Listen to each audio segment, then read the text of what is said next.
Hey everybody, it's Zach from Myshire Farm, and we're back again with another video to help you on your adventure with Coturnix Quail and becoming more self-sufficient.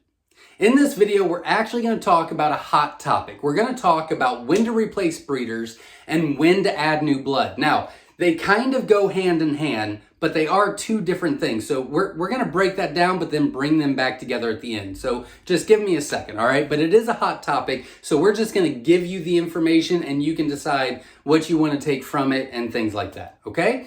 Now, before I begin, if you find any of this information useful or helpful on your journey with Coturnix Quail, make sure you support the channel by just hitting the like button. And remember, every week we post new videos to help you. So if this is helpful for you, make sure you subscribe to the channel so you don't miss future videos. Now, let's get right into it. The three factors are where, when, and why, right?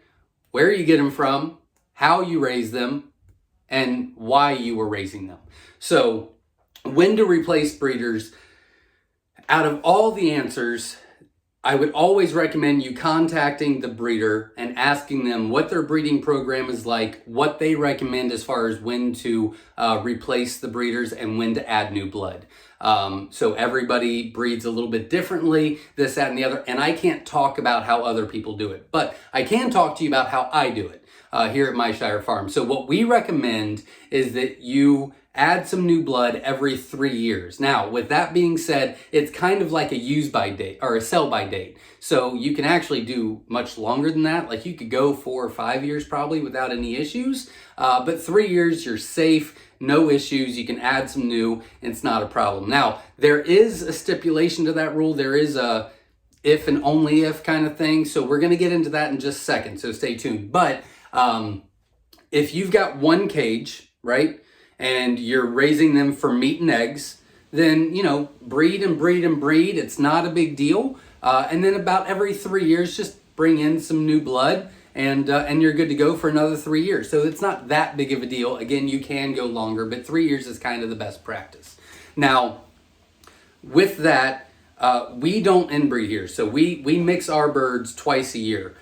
So they don't hatch 100% true except for 1 or 2 of them, but we do that on purpose so that you don't have to worry about inbreeding at all. And you can inbreed the crap out of your quail, and it's not a big deal because they haven't been here, right? So that's why we do what we do here. Now, how you are raising them. How you raise them is completely different. So if you have one cage and they're for meat and eggs for you and your family, then yeah, every 3 years, bring in some new blood, not a big deal. Best practice is actually have 2 separate cages or separate after 3 years. And have 2 cages and you take the males that hatch out of here and move them over here. And you take the males that hatch out of this and bring them over here, right? So now you pretty much introduce new blood because they haven't been together for 3 years. So ideally, if you have 2 cages, you don't need to introduce new blood ever. You can just keep doing the same thing every 3 years. Now, with that being said, if you only have 1 cage and you continuously breed them, it's not a big deal, but bring in some new blood every 3 years. Now, I keep talking about the 3-year rule, right? Now, let's talk about when to replace your breeders. I recommend you replace your breeders, your males, every 9 months. 9 months to a year is ideal to get those males out and put some fresh ones in. They are very active. You know, we recommend 5 hens to every 1 male because the male is very active. Well, they kind of run out of steam at that around 9-month mark. So your fertility is going to start dropping. So replace those males around every 9 months and then replace your hens about every 1.5 years. We do it a little bit different here. But that's because we're shipping so many eggs out all year long that we want to stay ahead of the curve kind of thing. But that's what's recommended, and that's pretty much across the board. So replace your males about every 9 months, replace your hens about every 1.5 years. You're good to go with that. Every 3 years, if you've only got 1 cage, bring some new blood in and you're good to go. Even if you just bring in some, you know, a small amount of hatching eggs, or you bring in some new males or bring in some new hens, whatever the case may be. It doesn't have to be a lot.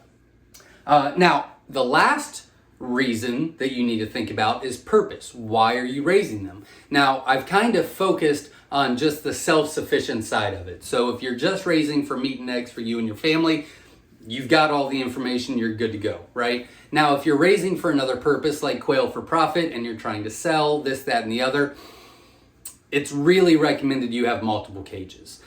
In that case, because you're selling to other people, you want the best results. Now with that, you really want to switch out your males about every 6 months, not 9 months. So you need to cut that down.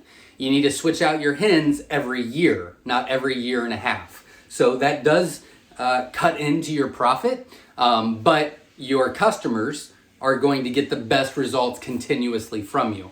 Now, if you are doing quail for profit and you've only got one cage, then you really need to bring in new blood like every 2-3 years for real. If you're just doing meat and eggs, then again, 3 years is ideal, but you can go a little bit longer.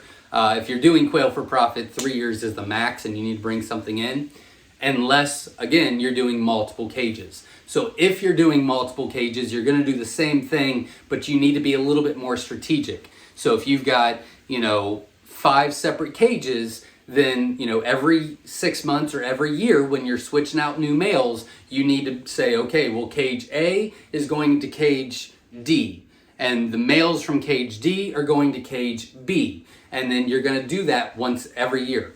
Every time you switch out the males or every time you switch out the hens, you're gonna keep floating them around. Now, again, with that does mean that your hatch true rate is going to drop a little bit, but your customers will not be in any danger of inbreeding or having bad eggs or having bad genes or anything like that, because you're continuously adding new stuff to it, and so it makes the genes healthier and stronger. So that was a lot of information, everybody. I tried to break it down as quickly as possible so I kept your attention, and don't overthink it, right? Worst case scenario is if you start seeing an inbreed issue, usually it's about 10% of the eggs that hatch out, the chicks that hatch out. You'll start seeing deformities, you'll start seeing failure to thrive and things like that. That's usually how it is. That means you're starting to hit that gene pool pretty hard. So that's 10%. You add some new blood, you're good to go, no problem.